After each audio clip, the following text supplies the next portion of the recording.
negeri kita ini.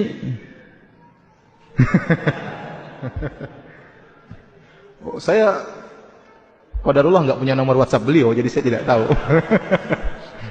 Tapi ya jelas tahulah, masa nggak tahu ya? Raja Salman itu bukan orang goblok duduk di rumah aja, enggak, dia tahu politik juga. Dia juga mengadakan kunjungan-kunjungan, bahkan kunjungan kepada negara-negara kafir. Dia punya politik tersendiri. Ya.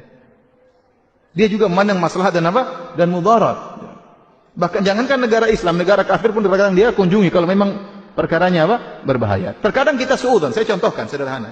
Sebagian dai di Saudi suudzon kepada kerajaan Arab Saudi. Contoh sederhana. Waktu terjadi pengoboman di Perancis. Paham? Sehingga sebagian orang meninggal dunia. Maka Arab Saudi tatkala itu berduka cita istilahnya. Ya, sampai sebagian sebagian bangunan tinggi ada gambar bendera Perancis. Ya. Orang mungkin berpikiran, ngapain Saudi seperti itu? Kalau saya berpikiran positif, saya bilang justru Saudi sengaja demikian. Agar jangan sampai dituduhkan kepada kaum muslimin. Buktinya, pusat kaum muslimin berlepas diri dari perbuatan tersebut. Paham? Dengan demikian, kaum muslimin yang ada di Perancis tidak mendapatkan kemudaratan lebih. Karena begitu ada bom, pasti yang dituduh apa? Kaum muslimin. Begitu Arab Saudi menunjukkan dia berlepas diri dengan cara dia, maka maksudnya demikian. Agar tidak memberi kemudaratan kepada kaum muslimin dan tidak bisa menjadikan kaum muslimin semakin diintimidasi di sana. Sebagian dai ngapain gitu? Lihat Suria parah, ngapain kita pikirkan Perancis? Bukan begitu, ini politik. Kalau Suria jelas dibantu oleh Arab Saudi, Palestina jelas dibantu. Nah, ini ada politik berhadapan dengan orang kafir, punya politik tersendiri. Punya politik tersendiri. Sebagai contoh, pernah pemerintah Arab Saudi dengan tegas mengeluarkan dalam pengumumannya resmi, tidak boleh seorang pun ke Suria.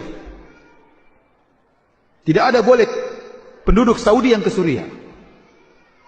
Seorang, Saudi kayak apa, masa mendukung Syiah dan macam-macam. Bukan begitu, ini politik.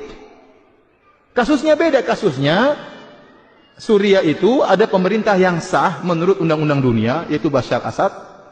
Kemudian ingin digulingkan oleh rakyatnya. Nah, Saudi tidak boleh menunjukkan dukungan ikut menggulingkan secara terang-terangan. Karena kalau dia menunjukkan dukungan, dia akan diprotes oleh negara-negara yang lain. Bagaimana secara undang-undang Anda salah. Maka Saudi mengeluarkan undang-undang, rakyatnya tidak boleh ke sana. Bukan berarti Saudi tidak beri bantuan. Justru bantuan paling besar kepada Suria dari mana? Dari Saudi. Tapi dia harus berpolitik. Orang-orang di sini sudah, orang-orang tukang takfir sudah menghina-hina Saudi. Lihat, Saudi melarang. Bukan begitu. Dia bantu, dia punya bantuan besar. Tapi dia punya cara sendiri agar bisa berpolitik supaya bantuan tersebut bisa sampai. Berbeda tatkala di Yaman. Di Yaman ada pemerintah yang diakui, kemudian diberontaki. Maka minta tolong, ya Saudi bantu terang-terangan. Tidak ada masalah. Di mata undang-undang dunia tidak ada masalah. Ya. Tapi kalau Saudi bantu terang-terangan kepada Suria, bermasalah. Nanti akhirnya Suria minta bantuan kepada Soviet, kepada Cina. Terus gimana? Ya. Terus kita mau perang aja biar rame. Enggak seperti itu. Ya. Ada orang seperti itu pikirannya, perang aja, perang bunuh-bunuh aja. Bukan begitu, enggak semudah itu, ikhwan. Dia mikir gimana jemaah haji, gimana jemaah umroh, gimana rakyatnya. Kalau Anda ingin tahu nuansa jihad orang-orang Saudi tinggi sekali. Orang-orang Saudi itu ingin perang semuanya. Saya bisa dengar ceramah, kita ingin ada rudal dari Iran masuk ke Riyadh, kita ingin. Saya bilang begitu di televisi. Banyak mereka ingin jihad, tapi enggak boleh. Sudah ada tentaranya, ente bagian doa saja. Sudah tentaranya. Ya. Sampai saya ada surat, ada orang ditangkap di penjara di Qasim kalau nggak salah. Dia kirim surat sama pemerintah. Saya memang ini, tapi saya ingin dibebaskan, saya ingin perang. Saya ingin perang, tolong izinkan saya perang. Saya ingin berjihad, ingin mati syahid. Tapi tidak diizinkan. Sudah ada apa? Sudah ada yang lainnya. Jadi maksud saya ya kita harus melihat masalah dan apa? Dan mudarat. Raja Salman tentu tahu ya. Dan dia punya cara pandang tersendiri. Kita hargai cara pandangnya ya. Kita hargai cara pandangnya. Antum ya yang bisa berkiprah masuk ke pemerintahan silakan. Yang ingin menasihati pemerintah silakan. Yang beri masukan kepada pemerintah sangat dianjurkan.